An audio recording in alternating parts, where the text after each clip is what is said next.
What's up, everyone? Welcome to Jump School. In this episode, we're going to be speaking with one of my childhood friends. I've known this guy since I was about 8 years old. His dad was my first football coach, and we played football together all the way through high school.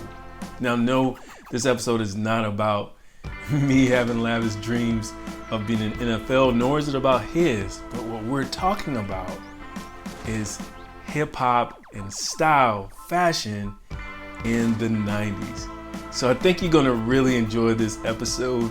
We did this on his podcast, the 12 Kyle podcast. Enjoy. I look forward to hearing your comments and some of the things that you were wearing back in the day. What was your haircut like? What was your style like? Put it in the comments below and let me know. We'll see you after the episode. Here we go. Ladies and gentlemen, thanks again for checking out the latest edition of the 12 Kyle podcast. I'm your boy 12 Kyle.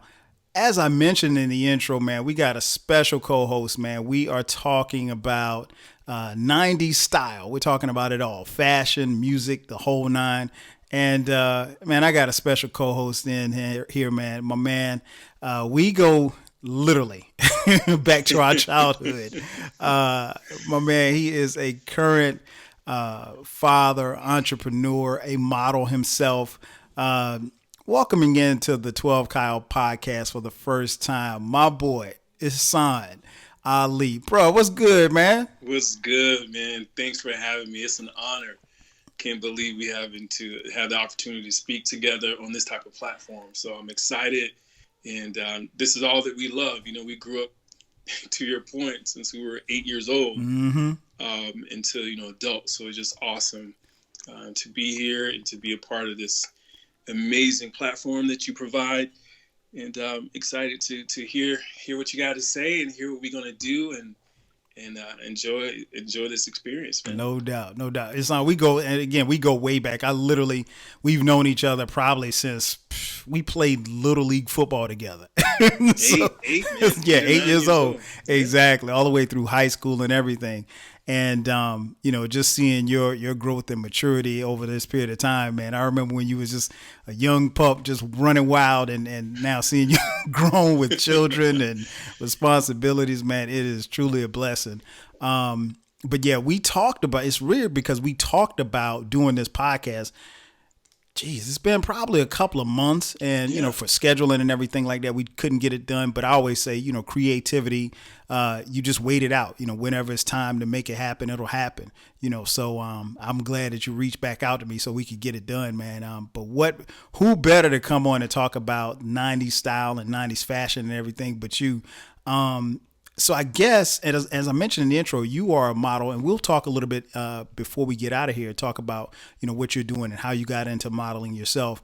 Sure. But I guess we should, if we're talking about the 90s, I guess what's the best way for somebody who didn't know you, how would you describe your style and sense of fashion in the 90s? In the 90s, that's a great question. My sense of style, I would have to say it varies based on, we break the 90s into three sections. Okay. Early 90s, mid 90s, and late 90s. Mm-hmm. From the early 90s, and I have to kind of go a little bit before the early 90s into the 80s, late 80s. Okay.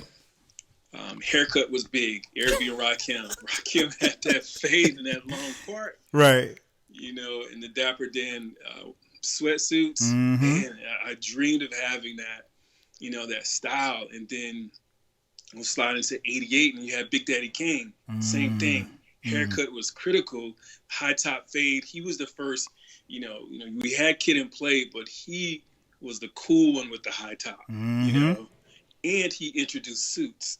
Yes. That was the first time I think we had a store in the mall, J&W or something like that. Yes. Jeans West. Yes, Jeans West. Jeans West. And we could get those little suits, man. So I begged my mom. It was my first summer working for my uncle, and I had a little bit of money. I had me about $100. Wow, and that was a lot of money back then. Oh, man. I was like, I got to go to the mall. I was bugging my mom. I got to go to the mall. She was like, what? Why? I was like, I got to go get me a suit. And she was like, a suit for what? I'm like, Mom, I gotta get a suit so I can be fresh. He's like, you ain't getting no suit. You're not wearing a suit nowhere but shirts. And I was like, oh man. But yeah, so it was '88, with the suits and the fades. But then something happened around '89, '90, when De La Soul and Tribe Called Quest came out. And that's middle school. And so that was more of the African influences of shirts and just T-shirts, and just it wasn't it was just more about being yourself, and it wasn't nothing about being like highly fashionable, really. These guys were just regular guys that could really rhyme. You're right. And so once early 90s, then West Coast started hitting. So then you have like 90, 91, 92, 94, you're talking Ice Cube's America's Most Wanted, Tupac, Tupacalypse Now, The Chronic in 92 and 93, Doggy Style. So in that first part of the 90s, I began to become influenced with Dickies and introduced to Dickies, and, and the baseball jerseys, right?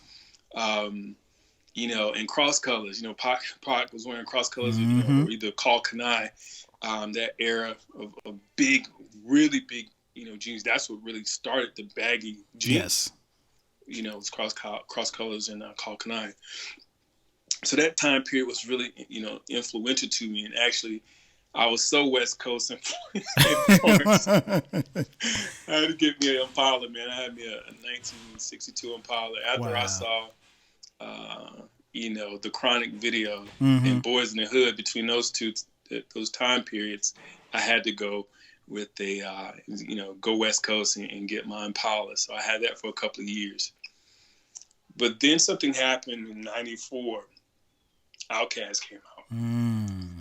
And so Southern Playalistic, Cadillac Music is really interesting because Dre and Big Boy had, some influence of the West Coast more so than East Coast. They were wearing big jeans and baseball jerseys. And then Biggie came out with the Coogee sweater. I never heard of a Coogee sweater before. And so, that was like the mid 90s.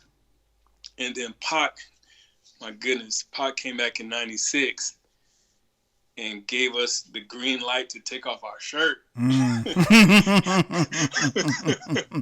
we All did. eyes on me, man. So I was knee deep in the Navy. I was hitting the weights hard, and you couldn't keep a shirt on me. Wow. Between '96 and '98, because then DMX came out. And he definitely did wear a shirt. So that was my era. And then I think, at the end of the 90s, you have things kind of settled down a little bit. And then you had like Wu-Tang, Mos Def, and Nas. And Nas kind of returned back to that era of being stylish, but with the fade. It was about his haircut more than anything. Kind of put me in the mind of Big Daddy Kane. So that was my era, man. That's those three components. So if you break down the 90s, that's what I saw in fashion, and that's what influenced me a lot. Okay. So you were rocking all of that pretty much. all that during those eras, man. I was rolling. We were so impressionable at that time, right? We were. Because it was not on TV, but Yo MTV Raps, BT, what was it? Rap City. Rap City, yeah. Yeah, man, that was it for us in Florence. So, we were so impressionable. I couldn't wait to get home, get off the bus, and watch Rap City, man. And me and my cousin, we'll be on the phone. He lived down the street from me. And we'd be on the phone talking about, the videos and just being inspired and influenced by what these guys were wearing. Because it seemed like, on another side of the world, light years away from us, just to be able to, tap into the TV and just get lost in their styles. No doubt. Music. No doubt. I was something I want to go back to that you mentioned. You mentioned that you went to the Dickies and the 62 Impala. Oh, yeah. Now, again, for those of you listening, we grew up in the same hometown, right? In Florence, South Carolina. So this isn't, Compton. So how did that go over in our hometown? Man, I was the only one riding old school, man. People are always curious, and I had the woofers in the back. I was bumping, So, it was always cool for me to pull up, and just look different. I have a huge, growing up in Florence, I have a huge family. So, everyone knew each other. But, what people remember about me, I think in the 90s, while I was home before I left for the military, was that Impala. Absolutely, Okay. without a doubt. No doubt, no doubt. So you mentioned the styles and everything that influenced you. I think you did a great job breaking it down, because I think when I think about that time, my evolution as far as style kind of changed over that period of time too as well. Because at the beginning of the 90s, I was just graduating high school. You know what I'm saying? I graduated high school in 1991. Then I went to college at South Carolina State University in the mid 90s. By 96, I'd graduated, and then by 97, I'd moved to Atlanta. By 99, we had our first child. So I went through in that 10-year span, I went through a lot. Yes, so my sense of style it changed. I didn't. I think I dressed like pretty much like everybody else in high school. But I definitely had to dress differently once I got to college, particularly going to historically black college at South Carolina State University. Because, when you stepped out of your dorm room, you had to be fresh. Like you couldn't be on campus and not be fresh on a black college campus. It's just, Sure. because you never knew who you were going to meet, or, girls, anything like that. So, and because I played football, my dress was kind of different. Like it just really depended on the day, like, and where I was going. If I was going to class, I might, I probably would be dressed up. I don't want to say dressed up, but I mean like t-shirt, jeans, sneakers, if I was going to practice, obviously sweatpants or shorts because it's hot, and sneakers. But if we were going to a party or something like that, it would be, a shirt, something, as you mentioned, taking your shirts off, something that could come off pretty quickly. Because, when I was in college, if I went to a party, I was literally waiting on a bead of sweat to get on my forehead before I took my shirt off. Because like you said, it was that era, man. We just that was Pac and guys like that gave us a reason, like, yo, it's okay to take your shirt off.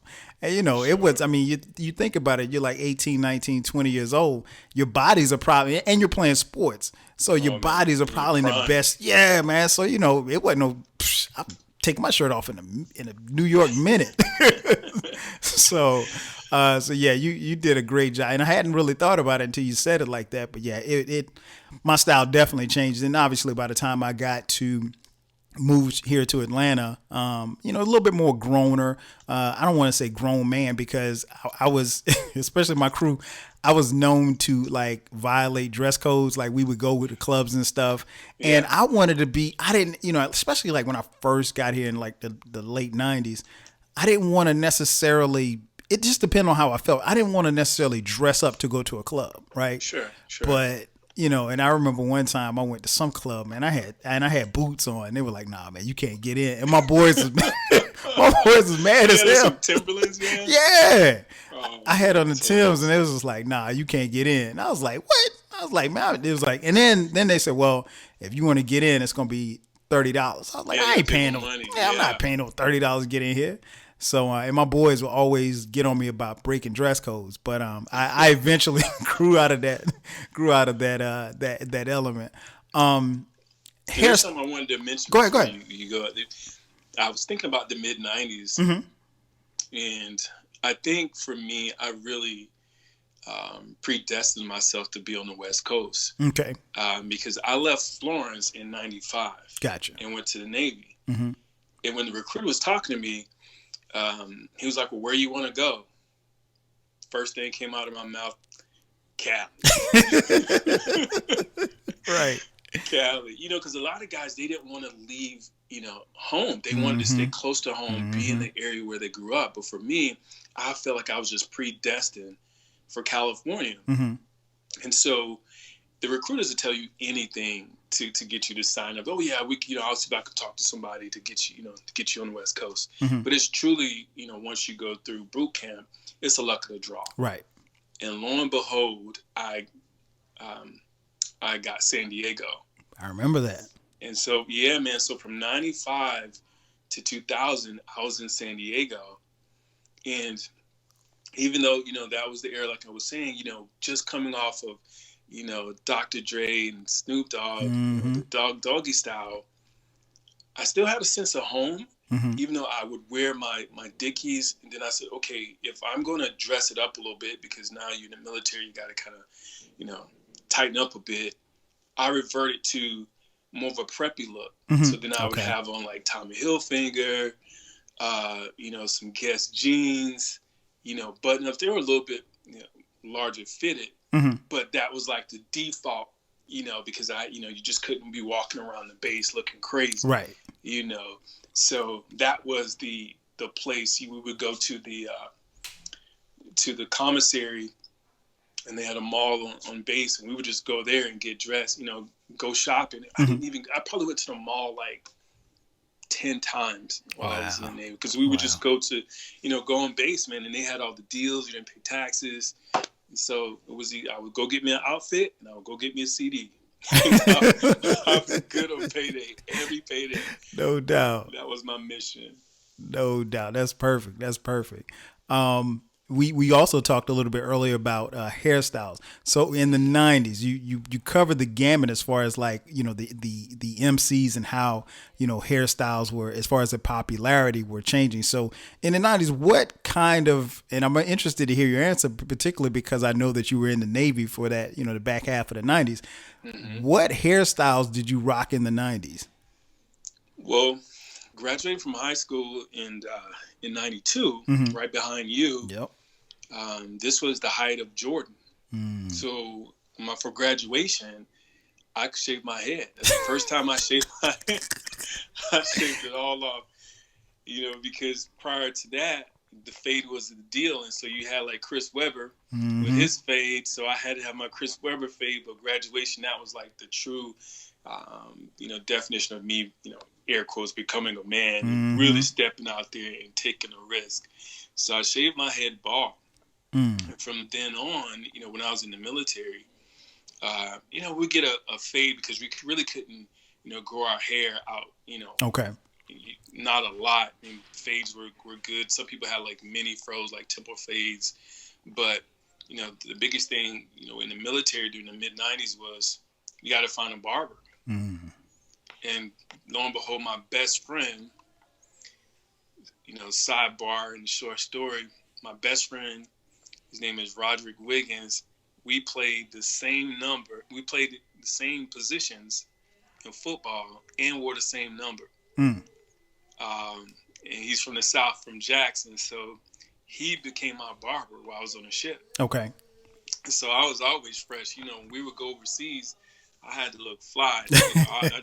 I sit there. I don't think Rod ever spent his paycheck while he was in the Navy, man, because he would just, get paid cutting heads. Right. So, and then I would do like, even after that, I would just pretty much keep a pretty low haircut mm-hmm. until after I got Navy and I started modeling, and I was growing my hair out that time. So, I didn't get out until 2000. So I guess I was just doing my fades in that low, number one against the grain, mm-hmm.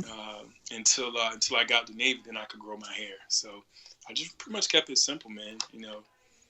Hitting the weights, clean cut. True. You couldn't have any hair in your face. Mm-hmm. So, mm-hmm. Just clean cut all the way around. So Jordan really was was the pinnacle for me.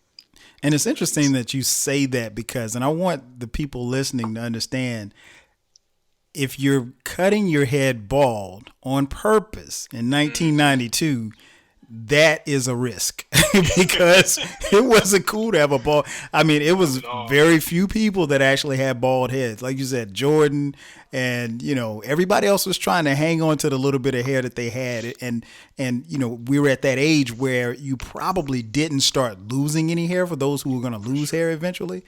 But yeah, you didn't see a lot of bald heads walking around. So it was, it's interesting that you say that. Hairstyles, I pretty much kept it simple. I had the, I had the, part two, Kyle. yeah, you remember? Part.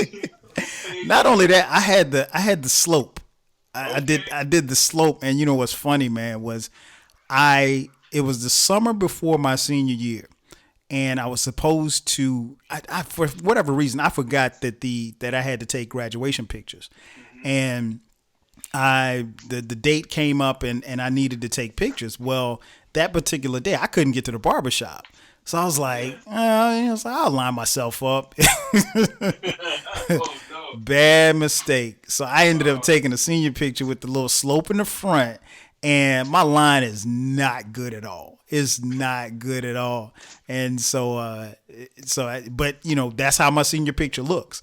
Oh my God! Yeah. Wow, that's so hilarious. Yeah, man. It's immortalized, man. And it's funny, man, because when my kids see it, they like, Dad, what was wrong with your hair on this picture? I was like, Dude, that took me back because, you know, when I did have my hair growing, you know, we were still in high school.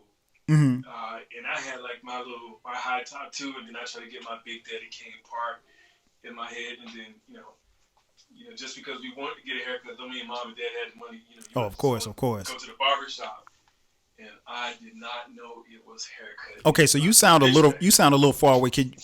Are you closer, or because it sounded like you faded a little bit? Can you come a little bit closer? Okay, say something. I was moving around. Perfect. Okay, Can got you you. hear me now? Yeah, I got you. Go ahead. Okay, so I completely, you know, didn't realize it was picture day. I didn't have a haircut. You know, you have those parts in your head. Yeah, you have man. that slope or that high top, and then start looking crazy and start flopping. You look rough, man. So it's funny you said that about the haircut, man, with that slope, man. Because if you're not lined up, if you're not shaped up, and for me, it happened, and it's like the date came up on me, and I didn't even know, and it's just like, oh yeah, you got to take graduation pictures today, and I had no clue. So yeah, I did that. By the time I got to South Carolina State, I had the high top fade. I did that. But then when I got to South Carolina State, as a part of my initiation onto the football team, my hair got cut bald. Right? Oh, wow. Yeah, they cut the hair on top of my head and my facial. The little man, I was struggling to get a mustache, right? Yeah. So my mustache was like a football team. It was 11 on one side, 11 on the other side. So they cut that, and finally, and really, what I didn't realize, but when they cut it, it grew back even more and everything. So, but at South Carolina State, I rocked a high top fade. I think maybe my first year there, and then after that, it was just a low cut. Caesar, I used to have the part down the middle, like you said, and that was about it. I never really, went too far left with haircuts, and probably been that way even to this day. Which is bugged out because it's like now I have a beard, and I never could grow a beard when I was, when I was growing up. When I was young, no beard whatsoever. So I guess my follow-up question is, with all of the hairstyles and maybe some questionable gear, are there pictures of you anywhere around with because like I said, my senior picture is there. I won't post it, but is there any pictures of you in some questionable gear or questionable hairstyles? Bro, there's a picture of me back home, and it was a yearbook picture. Ooh. So this is probably 90 or 91, probably 90. Mm-hmm. This was the Jungle Brothers Tribe Called era. So I had like Tribe Called Quest era. I had on like a printed shirt. I didn't have a haircut. My haircut was looking crazy, and my mouth looked like the dude just took the picture, and I was like in mid sentence or something. I'm just sitting there looking crazy with my mouth wide open. I was like, oh my gosh. I think that is the worst picture of me that has ever been printed. It's just terrible. But yeah, man, that picture is out there somewhere. Yeah, same here. My that picture that I described, and then there's one other picture. I had this. My mom bought me this this coat, and it was like, I guess the best way I can describe it, particularly for those of you listening, if you remember the "Forever My Lady" video from Jodeci, and Jodeci, they have on these white coats. The coats are like, they come down to like your knees. Yep. I had a purple coat with a hood on it. Yeah, I can see it. I don't know why my mom. I don't know why I convinced my mom to buy me that coat. I wore it like maybe 3 times, and I felt so silly for wearing it. I was like, "Nah, I'm not doing this." I'm not doing this at all. So yeah, I had to dead it, man. But there is a picture of me in that coat, but I have the picture, so nobody will ever see it outside of this house. Lucky you, man. Lucky you. No doubt. So you mentioned earlier, man, a lot of hip hop acts. So I gotta, I know we're talking 90s style, but like you said earlier, so much of our influences and into what we wore had to do with the music that we listened to. So the 90s really was in a lot of ways defined by, fashion, culture, and music. So when you talk music, who were some of your favorite R&B acts from the 90s? And then when you finish that, you can tell me a 2-part question, your favorite acts from hip hop. So 90s R&B and then 90s hip hop. Got it. It's pretty easy. So for the 90s R&B, hands down Jodeci. Yes. You know what? To be honest, Drew Hill for a minute. What 112? Yes. What's those brothers? The brothers from Atlanta. What's the guy's name?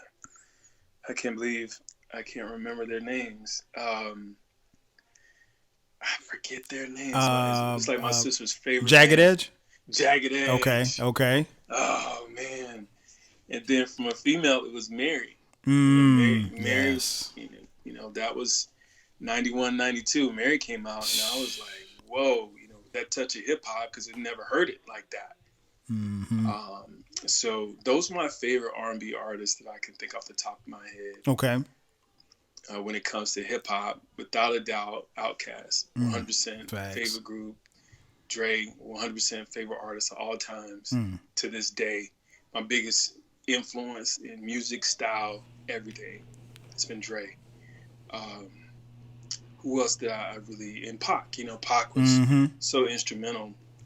And I think that's when I started, besides Rakim, back in, Paid in Full in 87, I think that's when I started paying attention to lyrics. Mm-hmm. It was with Outkast, Tupac, and Nas. Just like really, had me thinking. And so those are my influences for sure in the 90s. No doubt, man. You Tribe Called Quest. Oh, no question. They're definitely on my list. I think most people who are listening, based on some of the podcasts that I've done, know how I feel about music that it came out in the 90s. Everyone from, in no particular order, like you said, Mary J. Blige. When it comes to R&B, SWV. The list goes on and on. Like you said, 112. I think one of the things that really impressed me about R&B at that particular time was that they were beginning to fuse it with hip hop. So just about everybody that came out, I don't want to say everybody, but most of the people that came out, like I was spending countless dollars as far as money on the music.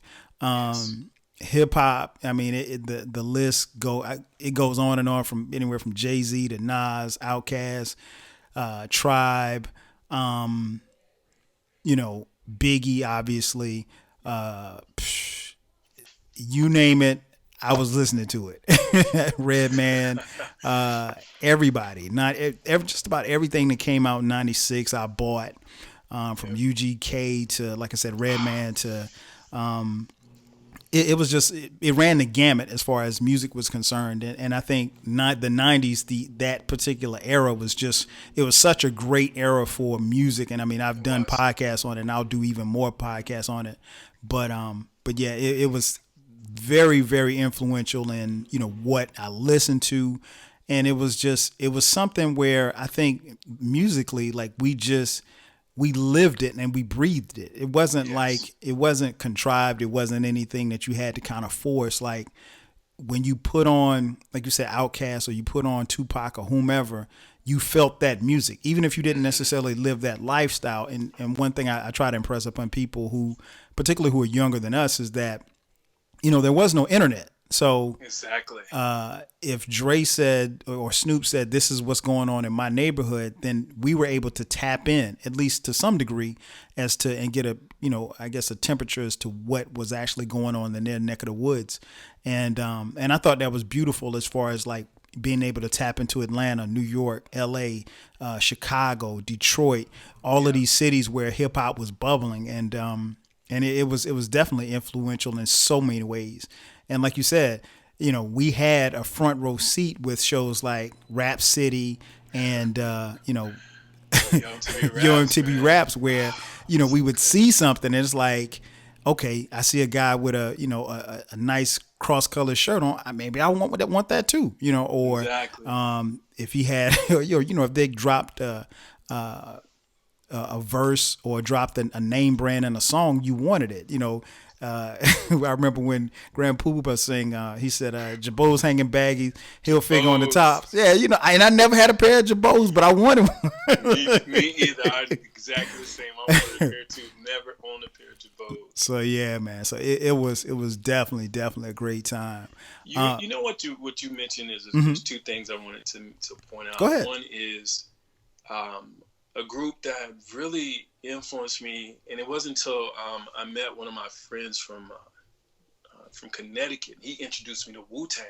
Okay, yes, sir. And that just really, I mean, because West Coast was so hard, it was going on in the early '90s, and then Wu-Tang came out, and I was like, "What is this?" You know, Method Man, and just how their wordplay and delivery and the sounds, the music was so different. Mm-hmm. You know, and then also you mentioned like UGK. Yeah. Oh man, the Memphis hip hop came out mid '90s, mid to late '90s. It was a different sound. And to your point, the music allowed us to use our imagination, because we didn't have the internet, like you said, so we can only visually imagine what the West Coast was like, what, you know, the Northeast was like, what, you know, Miami was like, in Texas. Yep. Just through the lyrics. And it's when I think back to growing up in South Carolina, we didn't necessarily have such a specific influence. Nope. Like we appreciated hip hop from wherever it was from. Exactly. Compared to some people are very hyper focused on their region. Mm-hmm. But we was, you know, man, we'll listen to, you know, anyone that was putting out hip hop, we was at least tasting the water. We were sipping on it, man. We were tasting it. Exactly. Yeah, man. And it's because there was really no allegiance to it. You know, we were so, even if you followed it for as long as we did, you know, whether or not you started out like me, started off with Run DMC, you could appreciate Run DMC and then appreciate, you know, Two Live Crew in the same breath. Oh yeah. Because next song. Exactly. And be rocking to it, you know, because it was just like, you know, there was no necessarily an identity for, you know, Southern rap. So it wasn't until, like you mentioned, even though, and I mentioned on other podcasts, even though there were other acts to come before them, Outkast with Southern Playlistic really put the South on the map. And one of the reasons why they resonated so much for cats like me and you was that they look like us, they talk like us, and they weren't trying to be anything other than Southern. So it was a sense of pride when you listen to them, and an extreme sense of being able to relate. So we really, really, you know, gravitated towards them and that kind of music. So, but yeah, that's a great point. Actually, this is a great time to take a quick commercial break. We'll take a break, and then after the break, we're going to come back and I'm going to hit you with a test. I call it the 90s fashion test. We're going to see what you were rocking in the 90s. So sit tight. We'll be back in just a second.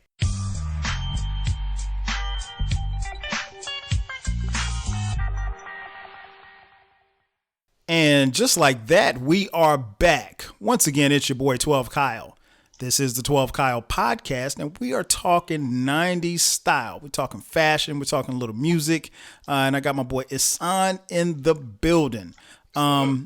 So I mentioned before the break that we were going to talk about, I was going to give you a fashion test, right? So what I want to know is, I got a couple of things down here. We want to just find out, did you rock it or not? And whatever points you want to add. And I'll let you know if I rocked it too. And at the end of it, and especially for those of you listening as well, I want you to, kind of keep score and ask yourself, did you wear some of these things too? Because if you did, then you are truly a 90s, a person of the 90s. So the first one I have here, Kango hats. Did you rock it in the 90s? Absolutely. Still, I got one right now. What? Say word. Word, man. I like the paperboy style. Okay. And I like the bucket. I only have maybe like one of those buckets, but primarily the paperboy style Kango. Wow. That's my style. Wow. My uncle wears them all the time, so I guess I got it from him. Oh yeah. Old school now. Yeah, Old school people definitely wear them. In fact, my dad, who coached us Little League football, and I mentioned before we got on the air, is one of his favorite players of all time is his son. Yeah, he wears them all the time. He wears Kangos all the time. You're right. I remember that. I never had a Kango hat. Really? Never. Wow. Surprisingly, and I always wanted the joints like LL, but I just never got one, man. And I when I started thinking about it, I'm like, I really don't know why, but I never had a Kango hat. So go figure. Next thing, Timberland boots. I had, I think, 2 pair of Timberlands. Really? That's it. That's it? That's it. In the 90s? Yeah, man. Because the mid part of my 90s, I was in the military. Oh, yeah. That's right. So, it was primarily me just, being as simplistic as possible. Mm-hmm. And, I didn't have a place to put those big boots on the ship. And so true. You had to choose. Right. Choose. So small space. 2000, man. Not enough space for Tim. Oh, no doubt. Man, I had a couple of pair in the 90s, and I think I probably bought more after the 90s than I did anything else. I've got 2 pair that I pretty much, and I still wear my Timbs. I still wear my Timbs, man. The Timbs were because they are so comfortable for me. And everybody, because it's like you said, it's a bigger shoe, so everybody doesn't necessarily, feel, compelled to wear, a boot that big. And of course, if you're not really familiar, Tim's really got their popularity in the late 80s, particularly early to mid 90s, because of, it was the fashion statement for drug dealers. It was the choice shoe for the dope boys. And they had all the colors, man. So, right. If you were gonna look fly and you was dressing up, man, you had to get the Timbs. You had to get the Timbs. You had to get the 40 below joints. And it was required wear for your local drug dealer, because if you're selling drugs, you need to be outside, and it's especially like if you're in New York, it's cold. Yeah. You need something. You need something on your feet. So to be on the block for hours, you gotta exactly. You gotta have some Timbs. Was the move for sure. It's too hot on the West Coast for Timbs. Mm-hmm. Yeah, that's true. That is so true. And I always bug when I see dudes in shorts and Timbs. Oh, it's crazy. I just automatically assume if you're in shorts and Timbs, you're either from DC or you're from New York. Like nobody else would ever do anything else like that. But no, not so bold to wear that in the summertime, come on, man. Yep. Your feet are way too hot. The next thing, the oversized white T-shirt. Oh, Did you rock that man. in the 90s? Dude, I wasn't into the big T, man. Same here. I couldn't do it, man. That was my little sister's era. That was when, Wayne them came out. Mm-hmm. And so it took me a while to get with the hot boys. I wasn't a hot boy at all. Me either. Oh, man. So for you didn't wear them? Nah, man. Same here. The oversized T-shirt, that era kind of came. It was something that caught on in the late 90s, really took off in the early to mid 2000s. Yeah. It just wasn't for me, man. I'm not a big guy to begin with. So, me wearing a big oversized shirt just wasn't, it just wasn't a good look for me. Yeah. Sounds like it looked like that purple yeah, exactly. Exactly. It just wasn't a good look. But yeah, man, it was, like I said, it became pretty popular, in that time frame, man. And it's something that I saw, but it wasn't something I could get with. And speaking of T-shirts, just sidebar real quick, with you being on the West Coast, did you see a lot of guys that would wear like a white T-shirt as their main shirt? Oh, yeah. That was bugged out to me in the 90s because like I played football, and a lot of my teammates, especially the guys from Florida, they would wear just a regular white T-shirt as their main. I'm like, why do you have on a T-shirt? White T-shirt and Dickies. Yeah. And Chuck Taylor's. That was a West Coast look. That was a gangbanger look. Exactly. T-shirt, Dickies, Chucks. Wow. And your rag. and I was never exposed to that until I got to college, because of course, like I said, we didn't see that in Florence. Right, so it was just I just had to ask you about that. Wear the rest of your clothes. Right. You got on a T-shirt, and these guys would wear a T-shirt and then a wife beater up under it. So I'm like, you basically have on two white T-shirts. You and my cousin in Fort Lauderdale. Yep, he used to wear that. Yeah, I figured it was a Florida thing, but I had to ask, since I knew you were on the West Coast. Maybe it was something that was out there too. Maybe just coastal, Maybe that's what it was, where it was warm weather. Mm-hmm. Next thing, dungarees. Did you rock the dungarees in the 90s? So let's define dungarees. with the overalls with the straps. And I know they would have come out right around the time that you were a senior in high school, because I know I rocked them my freshman year in college. So you were a senior in high school then. I had a pair. So my oldest was born in 98, so I got a pair of overalls in a picture with her. She was a little girl, so I remember them boys until the 90s. I mean, to the 2000s. Wow. Yeah, man, I had one. I think actually I had one, a cross-color one, too. Ooh, no, you didn't. Yeah, I think I did. Damn. I hope I can't find that picture. I hope it's fine. Man, listen. What about you? You said you had. I had two pair, and I used to rock them all the time, man. And there is a picture. There's a picture of me standing out front of my house, and I got the dungarees on. I had a Syracuse sweatshirt on up under it, and I used to rock it, man. I thought it was a good look. Looking back on it, it probably isn't, but yeah, I thought it was pretty dope. Denim jackets. Oh, yeah. Did you rock the denim jacket in the 90s? Absolutely. Really? Absolutely. I think that was my boys. That was Wu-Tang, Wu-Tang and Pac, but definitely, and Tretch. So definitely, what was that? Jason's Lyric came out? Yep. So I definitely had mine. I got one. I'll still wear one. Really? I always have a denim jacket on stage. Man, surprisingly, I've never had a denim jacket. What? Never. I mean, and when you talk about that era, you're talking about Guess, Versace, Moschino, Calvin Klein, everybody, even to Gap, even Levi. exactly, even to the black labels. people started getting into denim. It's just, and it's funny because like, I don't really have a good reason for not owning a denim jacket. I just never have. Huh.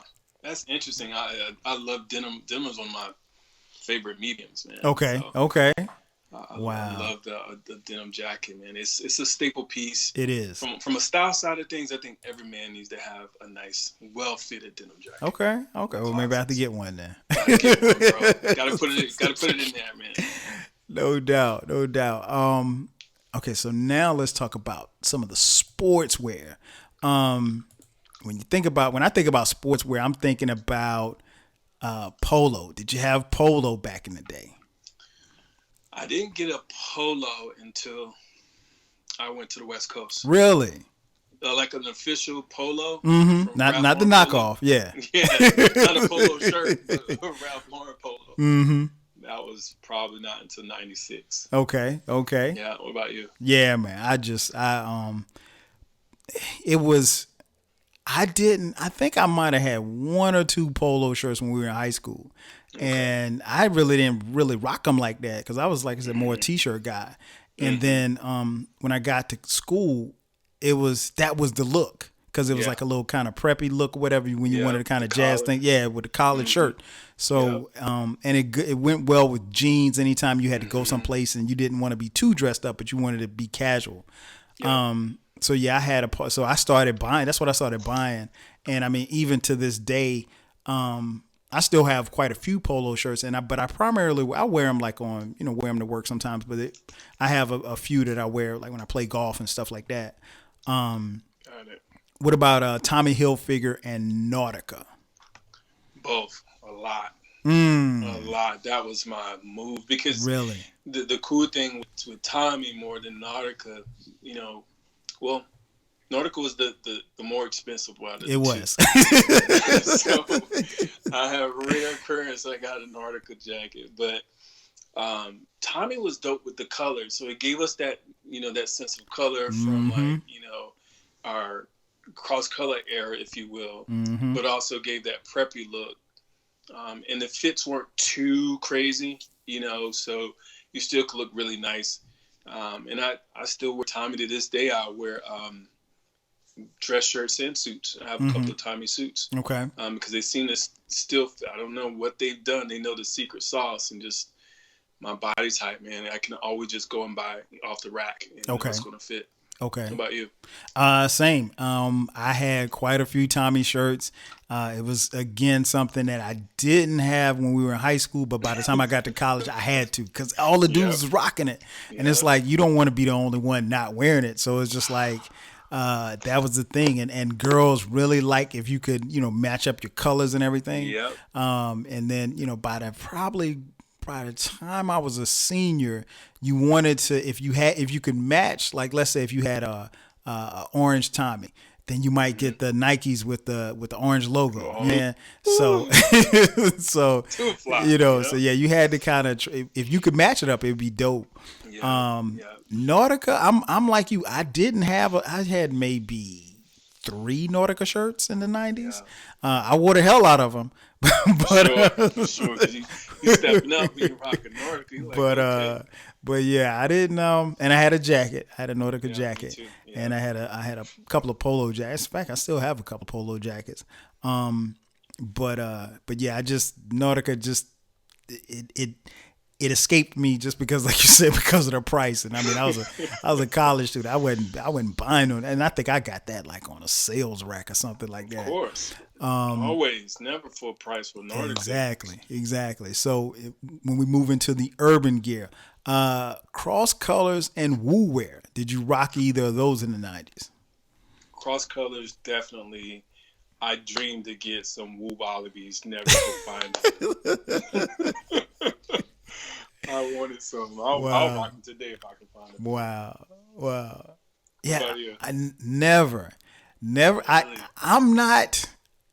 I'm not big on a lot of colors. Like I've always been like a 1-2 guy. Like I'm gonna give you this color and I'm gonna give you a little accent of this. That's it. Okay.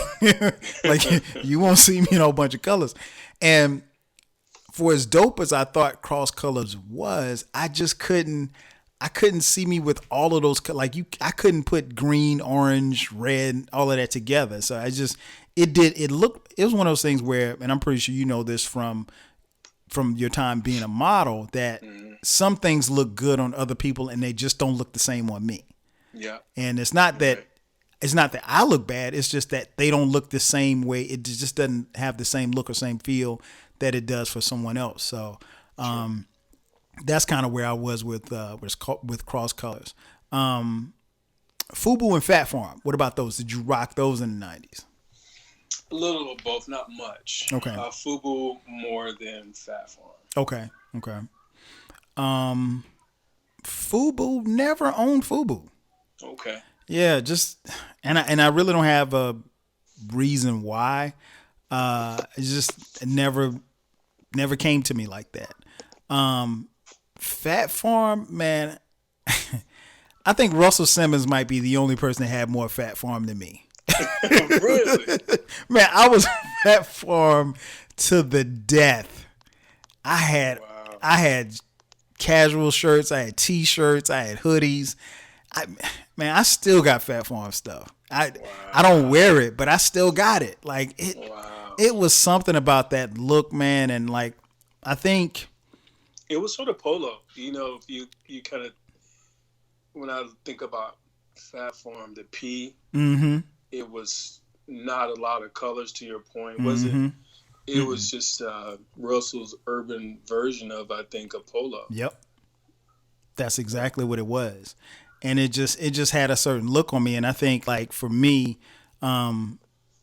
somewhere around my freshman year in college, I realized that, and it might have been maybe somebody had told me this. It probably was a girl. Told me that gray looked good on me, considering my complexion. And she said it brings out your. And to be honest, man, when we were in high school, I never had anything gray. And then all of a sudden, man, I just started buying mad gray stuff. So I had gray t-shirts, gray polo shirts. Gray became like one of my favorite colors to wear, and it's a color that I still wear to this day. Yeah. And I had I had at least like 10 gray Fat Farm t-shirts, man. It's ridiculous. I gave Russell way too much money, man. Russ was happy you was feeling it, man. Man, I kept them in business, man, for real. Another 90s staple. Starter jackets and starter caps. Did you rock them in the 90s? Man, starter jackets. I wasn't that kind of cap person as much as I was, like I was saying, the Paperboy style hats and Kango style, but definitely a starter jacket. I remember when they had the football teams, again, it's just that whole color thing. I had a New York Jets green starter jacket that I wore. I think it was like that would be 91, 92. Yeah, and that's probably the last starter piece that I had. That was the. But you know what I really wanted, I never bought, was like the more of the athletic jacket, more like a what would you call it? Like a Letterman jacket, that style. Yeah. I would love to have one today, but I've never had that style of jacket for starter. What about you? Same, man. I had quite a few starter jackets, but the one that I wanted, and I mentioned on this podcast before, the one that I wanted that I never got was the hooded one. That's the one I had. See, that's the one I wanted, man. And everybody from our hometown had one, man. Everybody but me. And, man, I'm still mad to this day. And you know what's weird is that you can't find them anywhere. No. Like, I just looked. I want to say I looked this past Christmas because I was going to buy one for myself just on GP. Yeah, no doubt. And, but, yeah, that's the one I wanted, man. The hooded. I've had just about every other starter jacket, the Letterman joint, the Parkas. I've had those, but not I've had the pullovers, but not the hooded joint, and that's the one that I want, man. So, if anybody from Starter's listening, Memories. If anybody from Starters listening, send me one. I will pay. Caps, yeah, I would rock hats, particularly, like if it's that time of the month where you in need of a haircut, you just Sure. I would throw in a hat in a New York minute. One thing you mentioned earlier, and I'm interested to, I'm pretty sure I know the answer to this. Another thing that was very popular in the 90s, the paisley bandanas. A lot of gangs were affiliated with. Did you rock any of those? Nah, bro. Yeah, I couldn't mess with it either. One, and it was probably brown because I'm like, that's something you don't play with on the West Coast, man. I was like, nah, man, I'm good. Let Pac handle that. And right. It was, Pac was wilding out at that time. He was. And then he got murdered in like 96. Mm-hmm. So, that was, I couldn't rock those bandanas, man. Just not safe. Yeah, it didn't appeal to me, man. I didn't want anybody to get it confused. I mean, exactly. It was we came, the 90s was the era, like you said, and then when Pac came with the bandanas, he would have his, and he was never in a gang per se, but he would have his tied around his head, and I was just like, nah, I don't need that, because I don't want anybody to think that I might be, exactly. So and then of course we knew, and I know you being out in the West Coast, you saw guys, they would have that flag in the back pocket, Yes, sir. and it was red or blue or whatever set it was, and so they represented. So that was another thing that unfortunately was very, very popular in the 90s as well. Another fashion, let me see, the luxury tracksuits. Did you rock any luxury tracksuits in the 90s? I couldn't afford any. Hey, at least you're honest. Look, 80s or 90s, never got that until 2000. Okay. I was modeling for Echo. Wow. Unlimited, and that's when my first one. Wow. Yeah. You still got it? I don't. I still have a Letterman's jacket from Echo. Okay. It's 20 years old. I probably worn it 5 times. Wow. Yeah, it's really nice.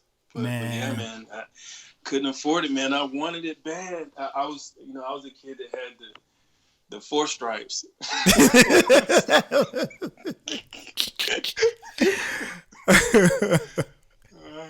Mom got me the 4 stripes. I know, right? I was like, I'm good. I'll never ask again. Not the Adidas, but the 4 stripes. The 4 stripe. I don't know who that was. Yeah, I had the tracksuits, man, but I never. It was never matching. Like if I had a jacket, I didn't have the pants. If I had the pants, I didn't have the jacket. So it was just like it was pointless for me to have it, man. I mean, like, and we came through in an era like with Fila, Sergio Tacchini, Lecoq Sportif, just to name a few, who were doing them. And someone that you mentioned earlier who I really, really wanted, and I knew damn well I couldn't afford, was the Dapper Dan joints. Man, those Dapper Dan joints look so good, and we would see them on rappers and stuff in the videos, and they would always talk about, I went to Dapper Dan, he hooked me up for this such and such and such and such, and I always wanted one, man, but I just couldn't do it. Couldn't do it. Let's see, a couple more. Camouflage, military camouflage. Did you rock any camo in the 90s? I did. Okay. I had my camos for sure. Being in the military. Mm-hmm. But fun fact, the day that I met my daughter's mom, I had on a camo suit, wearing it with my Timbs in LA at the Beverly Center. Wow. Being fly. I'm like, yo, I'm wearing this suit. Wow. Yep. Camo Timbs in LA at the Beverly Center. Chilling. That don't even sound right. And my cousin was out there from Florence. Wow. So I was showing out. I ain't gonna lie. I know you were. I know you was. Oh man. No, I have a pair of camo cargo shorts that I wear every now and then, but I never, prior to that, I don't think I know in the 90s I didn't wear any camo. Wow. And to be honest, man, I don't really know why. I don't really know why. I just never got into it. One of the things I would say with camos, and to your point about like fit, mm-hmm. camos can be fairly baggy and long. Mm-hmm. So they were more full. So like right now, I have a pair of camos that I wear, but they're chinos. Okay. So they're flat panel, no pockets on the side, and it looks. I really like the look. Okay. So maybe if you ever come across the chino style, you might like that. Okay. Yeah, I'm not above wearing it because, like I said, I Yeah. have a pair of cargo shorts that are camo, but never got into any of the camo jackets or anything like that, which was really, really popular back in that time. What was another one? Oh, one that you mentioned a little earlier. Coogee sweaters. Coogee. Did you rock the Coogee? I wanted one. I want a biggie. Throwback to Cosby, but I couldn't get it. I wanted it, but I couldn't afford it, bro. Wow. How about you? Nah, I had no desire to wear the Coogee. Coogee, it just for whatever reason, and maybe you can tell me if I'm right or not. For whatever reason, Coogee appeared to be very big, or at least to run big. Yeah. And I'm not a big guy, so it's just having oversized stuff on me just didn't. That wasn't the move. Yeah, no doubt. What about you were on the West Coast, so you may not have gotten into these. The puffy coats, the puffy jackets, very, very popular in the 90s. Nah. Well, actually, yes. I have one. Okay. A black one. Because it would get cold at night, in the West Coast. Mm-hmm. So I didn't wear it a lot. I thought I was cool. Matter of fact, I think I bought it because I had just left Chicago from boot camp. Okay. So yeah, that's exactly when I bought it. It was in Chicago. But only one. Okay. How about you? I never had a puffy coat. I'd had a couple of puffy vests. Those were really, really popular. The puffy coats were really popular from, designers like Halle Hansen and the North Face, just to name a few. But like you said, I lived in Florence, then I was in college in Orangeburg, South Carolina, and then to Atlanta. So those aren't really cold places. So I guess for me, I never could justify buying one because I was like, I probably won't wear it. Like I still have a puffy vest, but like my sons, they wear it. I don't even wear it because to me, it just doesn't get that cold to me for me to put it on. But sure. But it still resonates to this day. Can't forget Jordans. Did you rock the Jordans in the 90s? You will not believe this. I had my first pair of Jordans when the first Jordan 1s when they came out was in elementary school. And my dad bought them, and that was like $1 million. Of course. Yeah, man. So I don't know how I did it, bro, but I actually spilled kerosene on my Jordans, the black ones. And my dad told me, you'll never get another pair of Jordans from me. How did you spill kerosene on your Jordans? Because, they was just shoes. I was in elementary school. They was just shoes. He probably had more emotional connection to them than me because he loved, the Tar Heels and Jordan being right. The guys right there from North Carolina. Mm-hmm. But after that, I never bought another pair out of the store, like out of the box. I've never owned another pair of Jordans. Wow. Yeah, to this day. Man, in the 90s, I had a couple of pair of Jordans, but I didn't pay for them. One pair somebody girl bought for me. Another pair, a couple other pair that I got. I had this little scam where I would send shoes back to Nike and they sent me back some Jordans. Yeah, I talked about it on another podcast, how we would puncture a hole in the sole of the shoe and then tell Nike that it was defective. And Nike would send you back a pair of sneakers that were, comparable to the price of what it was that you bought. Yeah, man, we had a hustle going on in college, man. I was doing that state, man. Hey, we ain't had no money, man. We had to get over, man. So yeah, we did. Man, we ran that scam for about 3 years. So it's like I would always come home with new sneakers, and my mom would be like, she didn't give me no money for no Yeah. sneakers, so she's trying to figure out where it came from. But yeah, man, still love the J's to this day. I got a couple pair, and I always they always feel comfortable. I think it was the 13s, the ones that he wore when the Bulls beat Utah for the when he hit his last game in Utah. The buzzer beater ones, the Ferrari joints. Man, I had a pair of those, and those were the most uncomfortable shoes I've ever put. Man, I gave them away. Oh wow! They hurt my feet that bad. I was just like, no, I'm not gonna do this.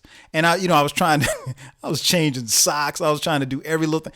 I may have worn those shoes 5 times, and I literally gave them away because they hurt my feet. And everybody else that I talked to, and it wasn't the size, it's just the way that the shoe fit on my foot. The design, yeah. So the shape of your foot. That was the only pair of J's that I didn't like.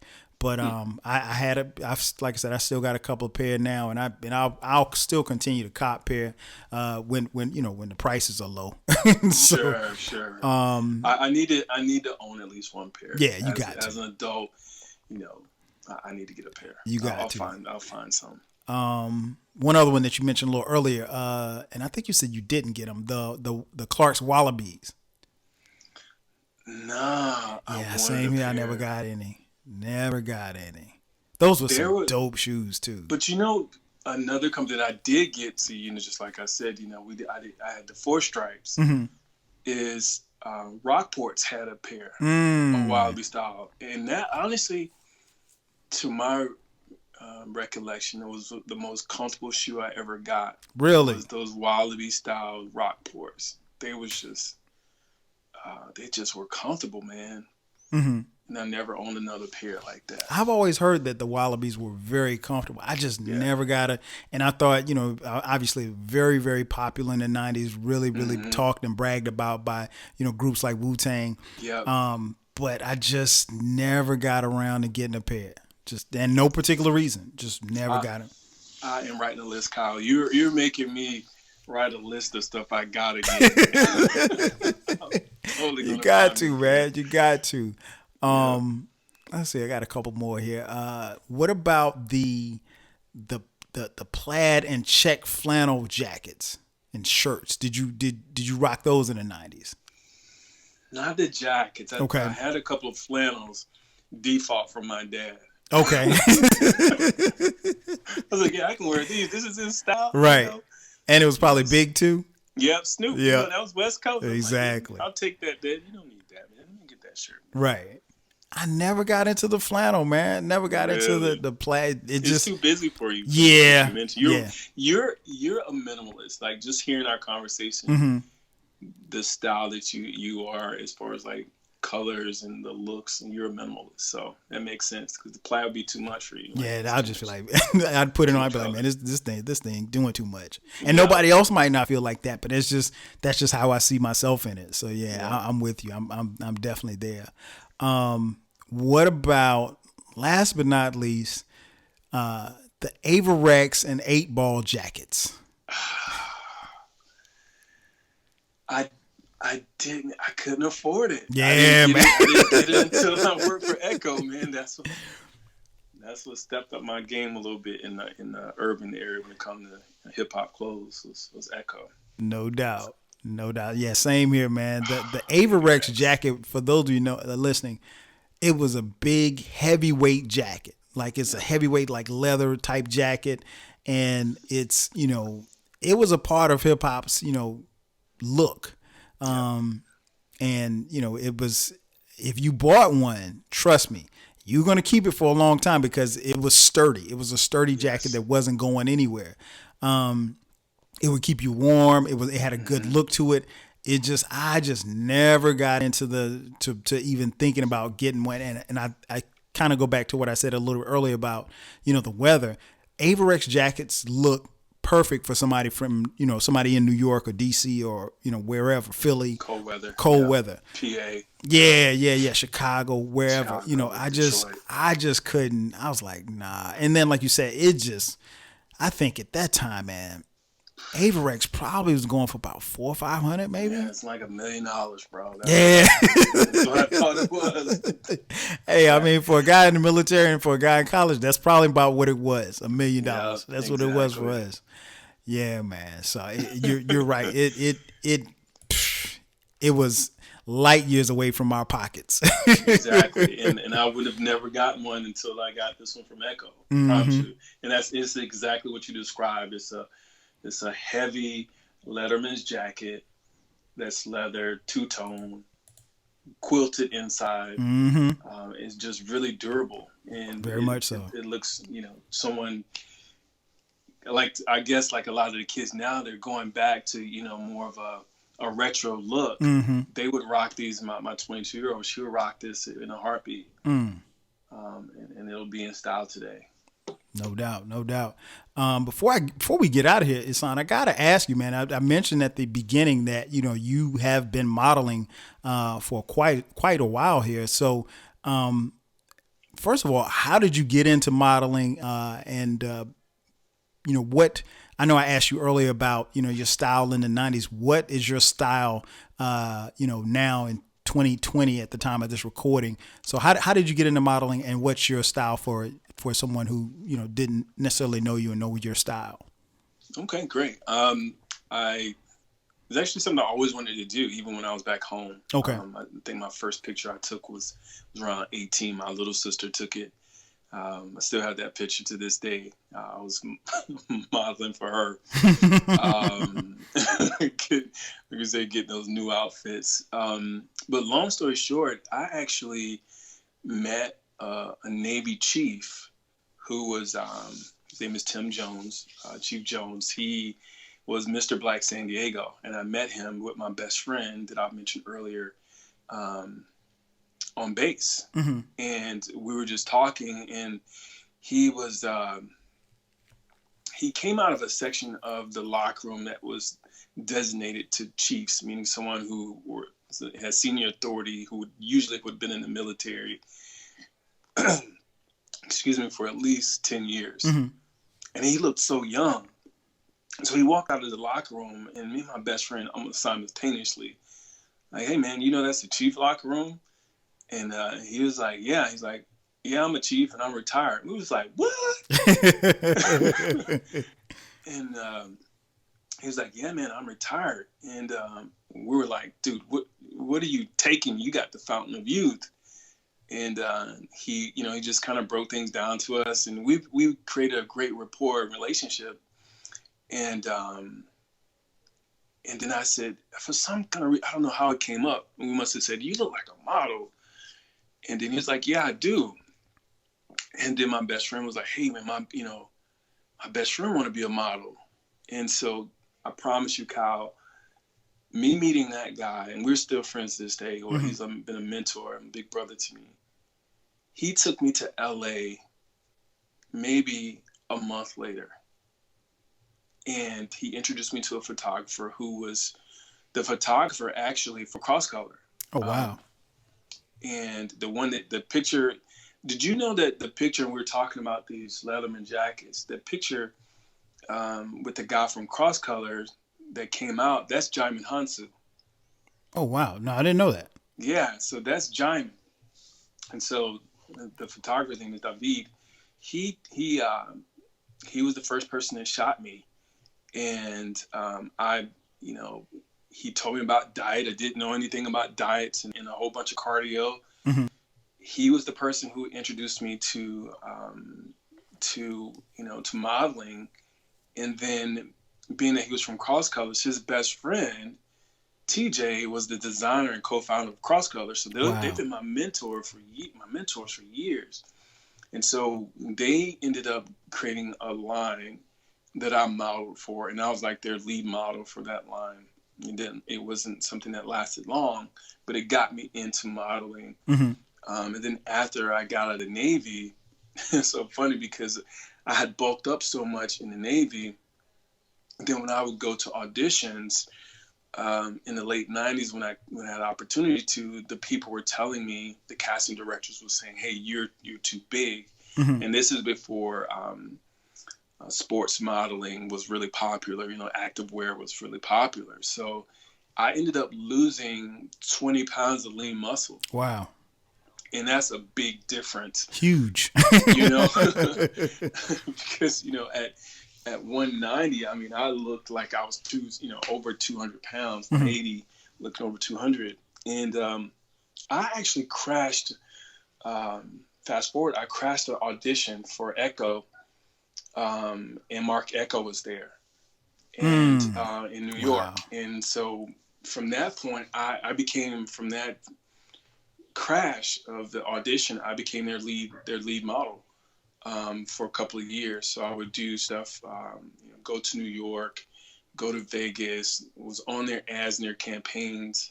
To the last thing I did, I kind of got away from it, like officially. The last thing I did was actually a funny story, ended up being Jordan's website for Jordan Brand. Wow. And by that time, that was 2009, 2010. So everything else that I've done in the past decade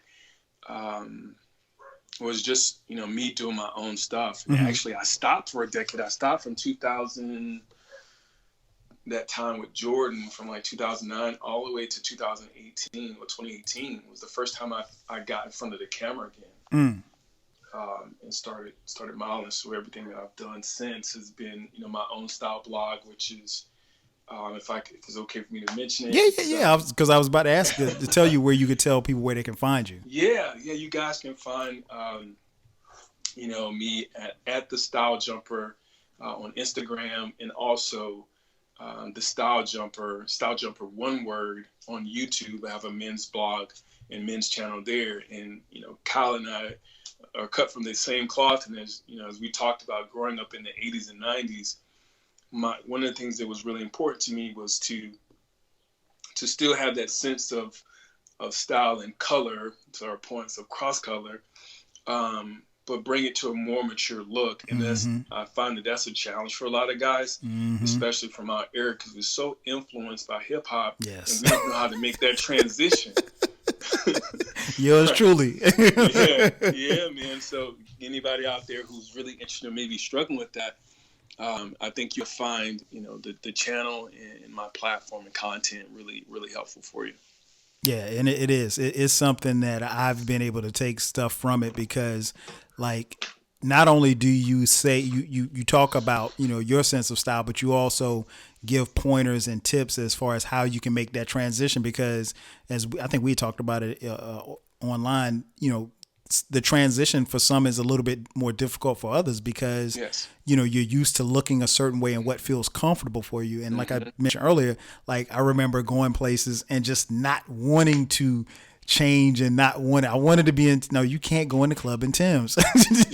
You gotta, or you can't go to this restaurant and, have on jeans. You gotta, switch it up. And it's about switching up. And it's something that I still try to make sure that, I'm wearing what is official, but also what feels comfortable for me as well. And then knowing what it is that I want to, kind of project or whatever like that. So it's a lot of great content, man. And, appreciate it. And I tell you, man, I'm so proud of you, bro, because it's I remember you running around with the P hat on shirt, the P hat on back in the day. Oh, the pack. The pack. Shout out to the pack. Shout out to the pack. And just to see you evolve and get that far, like I said, from us playing football together to you, being grown and having kids and married and everything like that, man. It's been great seeing you and your development, and obviously that's one of the reasons why I definitely wanted to get you on here, man. So tell everybody again where they can find you, where they can find, and make sure that you guys check him out, because you will not, I promise you, if you listen to this podcast long enough, you will not be disappointed in anything that you see on his platforms. I appreciate that. First, let me say it's an honor to be on your platform, Kyle. You've always been a mentor and a big brother to me. Oh, no problem, man. You're someone I always looked up to, just from your maturity and just how you handle yourself as an athlete, as a young man, and now as a father, and finally as a creative. So these things really have influenced and impacted my life, you and your family. So I really appreciate the opportunity. But with regards to the channel, again, you can find me at the StyleJumper on Instagram as well as YouTube. There's a couple of things that I'm working on this year that I think, hopefully the audience may find interesting. One is I'm working on a book. Okay. It's called Why Style Matters, the mindset of dressing well, and how it impacts your life. So that should be out by the summer or the fall at the latest.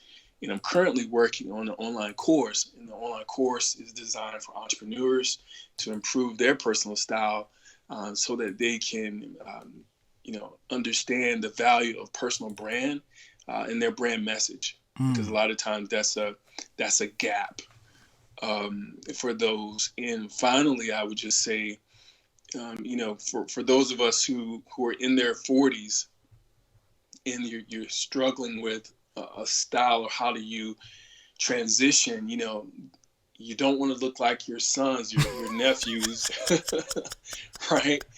And you don't listen to the music that they listen to, but you still listen to hip hop. And it's the 90s hip hop that we're talking about that we're really so closely connected to. Usually people are attached to, what they listen to and even what they wore at the age of graduation, between high school graduation and college graduation. They're mostly impacted and influenced by that. So one of the things that I came up with is what I call adult street. So that's where you'll find me out. I'll have a graphic tee in some of my images, but they're complemented with trousers or chinos. And chinos, I put on chinos. If you don't know that terminology, we used to call them bugle boys back in the day, just khakis. Right? Yes. But the beautiful thing about chinos is it gives us the option to add color. And again, that goes back to our cross colors and Kalkanai days. And when it comes to sneakers, and I'll just say this is, a couple of things I think every guy should have.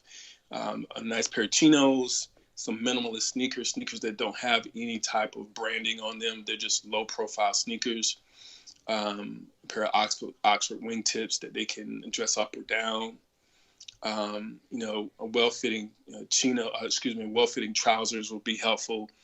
That's something that's really popular. And actually right now, pleated pants are coming back into style with a cuff. You don't necessarily have to wear a belt. If you have the opportunity to maybe find some that have side tabs, or if you're a risk taker, try some suspenders. And I'm a bow tie guy, so 90% of the time you see me in a bow tie. But those are some things I think in 2020 is style for we adult men in our official 40s. That adult street, you'll find it there on the channel. So at the StyleJumper on YouTube and Instagram. Man, there it is. Bro, I definitely appreciate you coming on. We got to do this again, man, because I think even just what you just said there at the end, just maybe coming back on and even just giving some fashion tips, because you're never too old to know.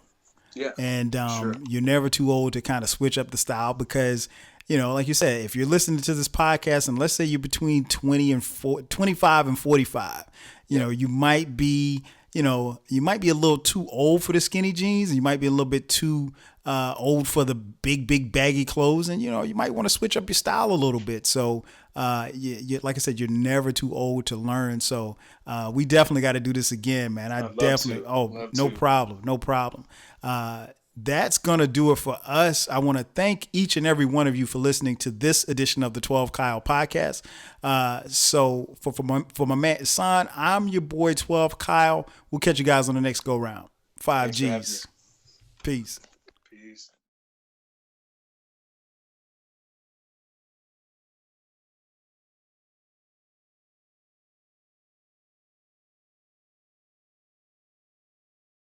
Everyone, I hope you enjoyed episode 2 with me and 12 Kyle. We went over our amazing adventures in the 90s when it comes to hip hop and style and fashion. Stay safe, be smart, be creative. We'll see you on the next one. Take care. If you want to see what I'm wearing on a day-to-day basis, check out my Instagram. There you'll find a ton of looks that maybe you can choose from, or at least get some inspiration. Hope you enjoyed today's podcast, and if you have any questions or suggestions, leave it in the comments below. We'll see you next time.